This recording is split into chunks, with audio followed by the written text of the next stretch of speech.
So Mishi, we are having this interview on 16th of June 2016, and yesterday there was a very important decision here in the United States on network neutrality.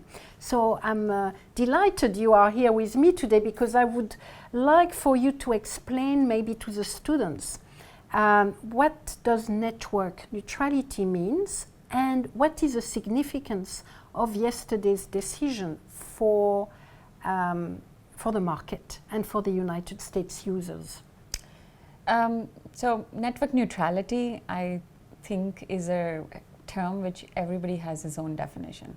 So there's Professor Wu's definition, and give me. Yes, and everybody defines it. Everybody's in favor of it, and everybody defines it differently. So I don't really like the term as much. If it were up to me, I would talk about it as network equality or network integrity. Okay.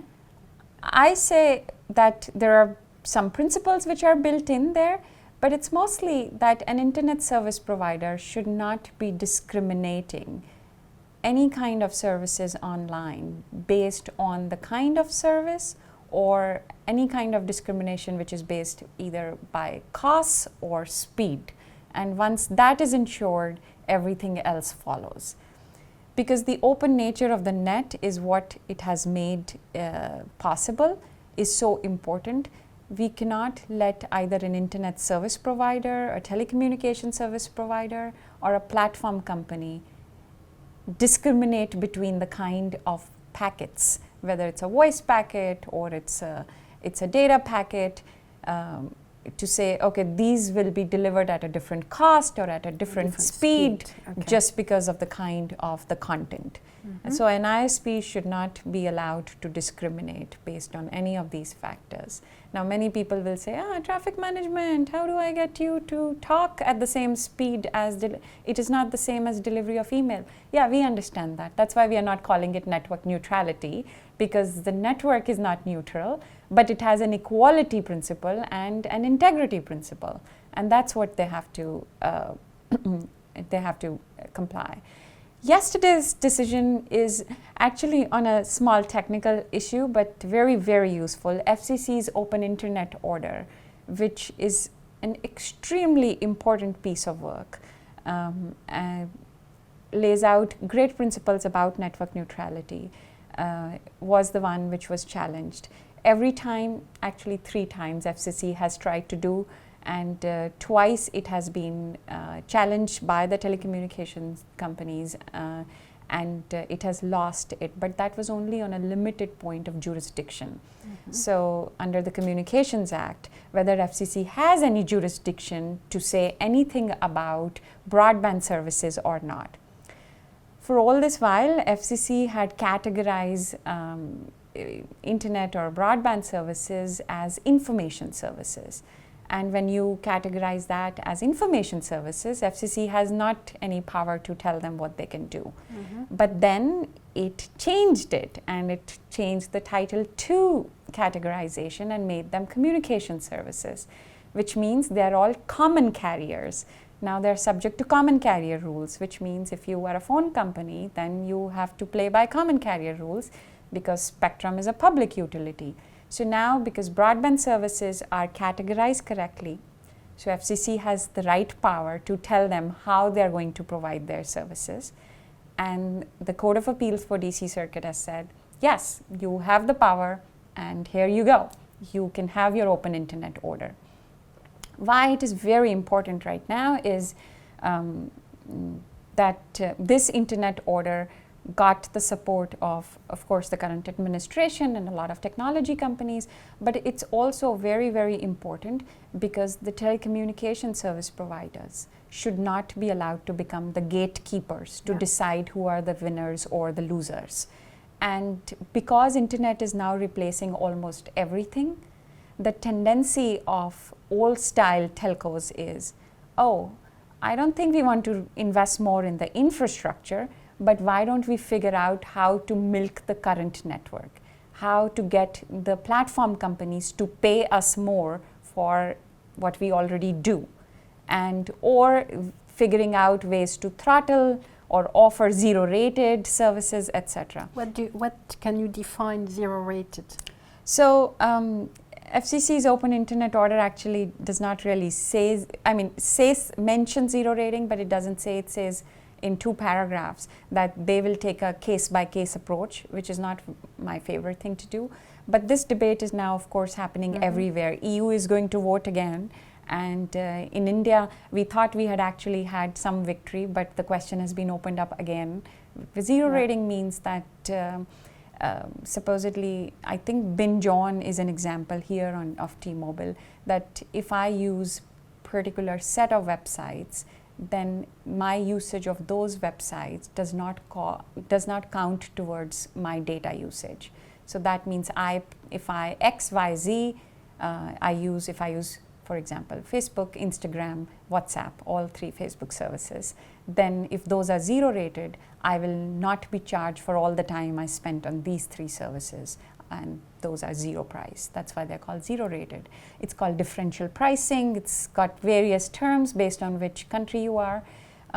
That discussion was happening in India quite a bit. Free basics, something which I'm very proud of, is no longer allowed in India, and hopefully it stays that.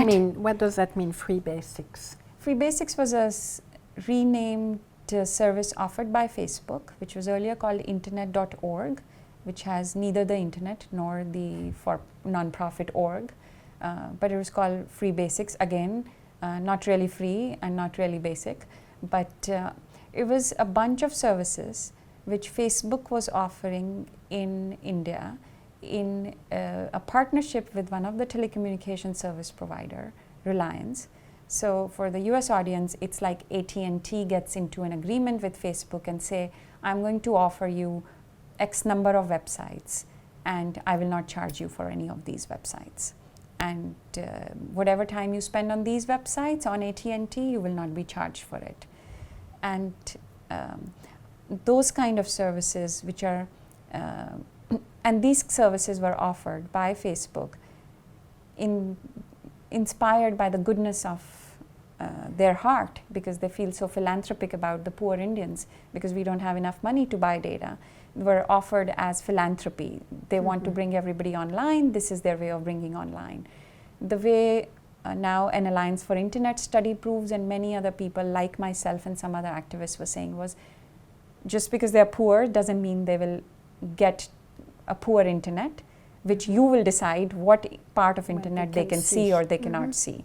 And they're also not just consumers, they're also producers. So why will Facebook or one particular telco become the gatekeeper? There is a big tendency to slice up the internet like the cable TV. So say you can buy 100 websites for this package at this point. It's like the sports package of ESPN and 10 sports on this much. And that's why you will hear a bunch of various things coming up from telcos and network neutrality and these confusion. Yesterday's ruling says a lot of things and sends the right signals to the rest of the world. This is a country which has done great progress in terms of technological revolution. Many companies are based here, and most of the countries want their own economies also to do as well, if not better. And they must understand that the digital dividends can be reaped only when analogous conditions are also provided. And old school telcos win all the time is not going to work anymore. And yesterday's order says, yes, FCC says open internet for everyone, and open internet order rules, and it has the jurisdiction, and they will have to choose either. And this is very nicely connected to what you were talking about, intermediary liability earlier, because the carriers get the advantage of intermediary liability because they say we don't touch anything. It's all user-generated content. So don't give us responsibility of editors. But when it comes to making money, they now want to dip into every packet and study who's using what, how to do it. So you have to tell them you can have either that or that. You either take the responsibility, but with more power, you are not going to just shirk it away and say, I will only get the advantage. I think this is excellent judgment, and it was on a narrow question, as I say, on section 706, and how it was being decided whether FCC has the jurisdiction or not. It's a very good judgment. The dissent is also pretty long. I think it's 124 pages. I haven't read the dissent. I've only read the judgment. So, but considering so many of the other countries are now looking at it, it's very encouraging. Thank you very much, Mishi. Thank you.